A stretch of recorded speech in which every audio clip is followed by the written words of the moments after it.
Selamat pagi, saya ucapkan kepada Ibu Oi selaku dosen mata kuliah Metodologi Penelitian dan Ibu Novirina Endrasari selaku dosen pembimbing saya. Saya Angelika Stefani Silalai, NPM 17034010049 akan mempresentasikan proposal penelitian saya dengan judul Pemanfaatan limbah masker beda 3 ply dan limbah plastik polietilen sebagai adsorben untuk menurunkan kandungan deterjen dan fosfat pada limbah industri laundry. Topik pembahasan yang akan saya bahas pada presentasi kali ini yaitu bab pendahuluan, bab tinjauan pustaka, dan bab metodologi penelitian. Bab pendahuluan. Yang latar belakangi saya mengambil judul penelitian ini yaitu dengan melihat kondisi Indonesia saat ini yang masih terpapar pandemi COVID-19 dan untuk menghindari paparan dari COVID-19 ini maka masyarakat dihimbau untuk menggunakan masker bedah atau masker medis. Tercatat selama pandemi COVID dimulai, setiap bulannya manusia menghasilkan 129 miliar sampah masker. Masker ini merupakan pada umumnya terbuat dari senyawa polimer plastik polipropilen yang tidak mudah basah dan tidak mudah terbakar. Dan plastik merupakan limbah anorganik yang mengandung unsur karbon, sehingga masker ini dapat dijadikan sebagai karbon aktif pada proses adsorpsi. Adsorpsi adalah suatu proses interaksi yang terjadi ketika suatu fluida yaitu cairan maupun gas terikat pada suatu padatan membentuk suatu film pada permukaan padatan tersebut. Pada penelitian ini, proses absorpsi digunakan dengan menggunakan adsorben dari limbah masker 3 ply dan juga limbah plastik polietilen untuk menurunkan kadar pencemar yang ada pada industri laundry yaitu berupa deterjen dan fosfat. Dan metode yang digunakan yaitu fixed bed column, kemudian akan dilakukan pemodelan Thomas untuk memprediksi kurva Bricktalk pada sistem kolomnya. Tujuan penelitian. Yang pertama untuk mengetahui kemampuan limbah masker bedah 3 ply dan limbah plastik polietilen sebagai adsorben untuk menurunkan kadar deterjen dan fosfat pada limbah industri laundry. Yang kedua untuk mengetahui jenis dan tinggi adsorben yang optimal dalam menurunkan kadar deterjen dan fosfat pada limbah industri laundry. Yang ketiga untuk menentukan kapasitas absorpsi dari adsorben limbah masker bedah 3 ply dan limbah plastik PET pada kadar deterjen dan fosfat dengan model Thomas. Ruang lingkupnya yaitu yang pertama menggunakan limbah cair industri laundry atau home industry yang ada di Jalan Raya Mondokan Sawah. Yang kedua menggunakan sistem fixed bed column. Yang ketiga menggunakan sampah limbah masker bedah 3 ply dan limbah plastik jenis PET. Yang keempat adsorben pembanding yaitu adsorben PAC. Yang kelima parameter yang diuji yaitu deterjen dan fosfat. Dan analisa pendukung yaitu dengan melakukan analisa uji SEM. Bab tinjauan pustaka. Limbah industri laundry. Pada umumnya, industri laundry akan menggunakan deterjen untuk proses pencuciannya. Dan deterjen ini tersusun atas 5 bahan penyusun, yaitu surfaktan, senyawa fosfat, pemutih dan pewangi, bahan penimbul busa, dan fluorescen. Dan apabila limbah industri laundry ini dibuang ke badan air, akan menyebabkan eutrifikasi karena mengandung kandungan deterjen dan fosfat yang tinggi.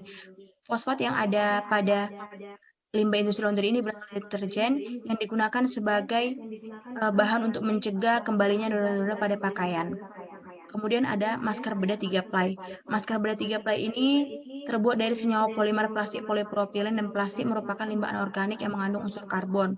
Polipropilen ini merupakan salah satu jenis plastik yang dapat didaur ulang karena memiliki sifat larut dalam senyawa organik, tahan panas, daya renggang yang tinggi, dan tidak beracun. Berikut merupakan kandungan bahan pada setiap lapisan masker. Pada masker bedah 3 ply ini terdapat 3 lapisan yang memiliki kandungan bahan yang berbeda. Yang pertama itu pada lapisan pertama yaitu spunbond polypropylen, lapisan kedua yaitu milk-bond polypropylen, dan yang lapisan ketiga yaitu spunbond polypropylen. Berikut merupakan proses masker bedah 3 ply diubah menjadi arang yang siap untuk diaktifasi. Selanjutnya plastik polietilen yaitu plastik polietilen ini umumnya susunan molekul dari plastik jenis polietilen terdiri dari sekitar 1000 atom karbon di dalamnya dan mempunyai jumlah pori yang sangat banyak. Dan plastik polietilen ini merupakan salah satu jenis plastik yang dapat didaur ulang dan contoh dari jenis ini yaitu sampah botol plastik. Berikut merupakan proses plastik polietilen diubah menjadi arang yang siap untuk diaktifasi. Kemudian ada proses absorpsi.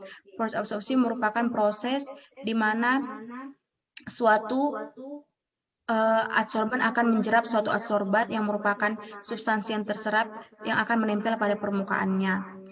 Dan banyaknya zat yang terabsorpsi tergantung banyaknya jumlah pori dan jenis pori yang digunakan untuk mengabsorpsi.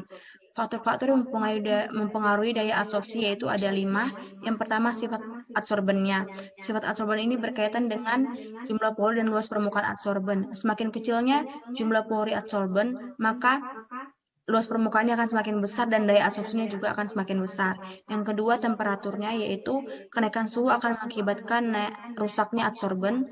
Yang ketiga, pH yaitu pH dapat mempengaruhi karakteristik permukaan adsorben dan mempengaruhi tingkat ionisasi adsorbat. Kemudian waktu kontak, di mana waktu kontak ini berkaitan dengan waktu kesetimbangannya. Waktu kontak yang menghasilkan kapasitas maksimum terjadi pada waktu kesetimbangan. Dan yang terakhir yaitu luas permukaan. Semakin besarnya luas permukaan, maka daya absorpsinya juga akan semakin tinggi. Karbon aktif. Karbon aktif merupakan senyawa amorf yang dihasilkan dari bahan organik maupun anorganik yang mengandung karbon atau arang yang diperlakukan secara khusus untuk mendapatkan daya absorpsi yang tinggi. Secara umum, proses pembuatan karbon aktif terdiri dari 3 tahapan. Yang pertama dehidrasi, yaitu untuk menghilangkan uap air yang ada pada bahan baku dengan cara menggunakan oven maupun dengan sinar matahari. Yang kedua, karbonisasi, yaitu untuk mengubah bahan baku menjadi arang dengan cara pembakaran di furnace dengan suhu yang tinggi. Kemudian proses aktivasi yaitu untuk membuka pori-pori pada arang aktif, di mana aktivasi ini dapat dilakukan dengan 2 cara, yaitu aktivasi secara kimia dengan penambahan bahan-bahan kimia berupa HCl, NaOH, KOH, dan yang lain-lainnya. Dan yang kedua aktivasi secara fisika yaitu dengan menggunakan uap yang panas. Selanjutnya adalah pemodelan Thomas. Model Thomas merupakan salah satu dari model yang sering digunakan untuk memprediksi kurva Bristow pada sistem kolom. Pemodelan Thomas ini digunakan untuk memprediksi laju proses absorpsi pada saat perubahan waktu antara perpindahan zat dalam larutan eksternal dan internal. Berikut merupakan persamaan dari pemodelan Thomas. Selanjutnya adalah analisa SEM. Analisa SEM yaitu scanning electron microscopy, sejenis mikroskop yang mengandung elektron sebagai pengganti cahaya untuk melihat benda dengan resolusi tinggi. Analisa SEM ini digunakan untuk mengetahui banyaknya pori yang ada pada adsorben dan juga luas permukaan yang pada adsorben. Berikut merupakan penelitian terdahulu. Selanjutnya, bab 3, metodologi penelitian. Lokasi penelitian dilakukan di Laboratorium Riset FTU UPN Veteran Jawa Timur dan di rumah karena adanya pandemi COVID. Peralatan yang digunakan yang pertama bak penampung inlet volume 40 liter, yang kedua bak pengatur debit volume 40 liter, yang ketiga fixed bed column volume 200 mili, dan yang keempat ayakan 100 mesh. Bahan yang digunakan yaitu air limbah industri laundry, limbah masker bedah 3 ply, limbah plastik polietilen, adsorben PAC, larutan HCl1M, dan Aquades, dan parameter yang dianalisa yaitu deterjen dan fosfat. Variabel penelitian. Yang pertama, variabel tetapnya yaitu volume kolom 200 mili, debit limbah 7 ml per menit, ukuran adsorben 100 mesh. Variabel bebasnya yaitu jenis adsorben berupa limbah masker bedah 3 ply dan limbah plastik PET, kemudian 3 adsorben yaitu 5 cm dan 10 cm, dan variabel kontrolnya yaitu adsorben komersil atau PAC. Cara kerjanya yaitu yang pertama tahap pendahuluan dengan melakukan uji analisa awal pada limbah industri laundry, yang kedua pembuatan karbon aktif yaitu dengan cara memotong-motong terlebih dahulu bahan baku yang digunakan, kemudian di oven selama 1 jam, lalu dimasukkan ke dalam furnace dengan suhu 350 derajat Celcius selama 2 jam. Selanjutnya akan dilakukan aktivasi karbon aktif dengan menggunakan HCl selama 1 hari. Proses tahapannya yaitu yang pertama, limbah industri laundry akan dimasukkan ke bak penampung awal dengan volume 40 liter, kemudian akan dipompakan menuju ke bak pengatur debit dengan volume 40 liter, dan dari bak pengatur debit akan dialirkan menuju ke bak kolom absorpsi dengan volume 200 mili dengan debit yang telah ditentukan, dan fixed bed kolom akan berisi adsorben dengan variabel yang telah ditentukan. Kemudian dari kolom absorpsi akan dialirkan menuju ke bak penampung akhir, dan pada bak penampung akhir akan dilakukan analisa sesuai dengan waktu sampel yang telah ditentukan. Berikut merupakan jadwal penelitiannya. Demikianlah presentasi proposal penelitian saya ucapkan terima kasih.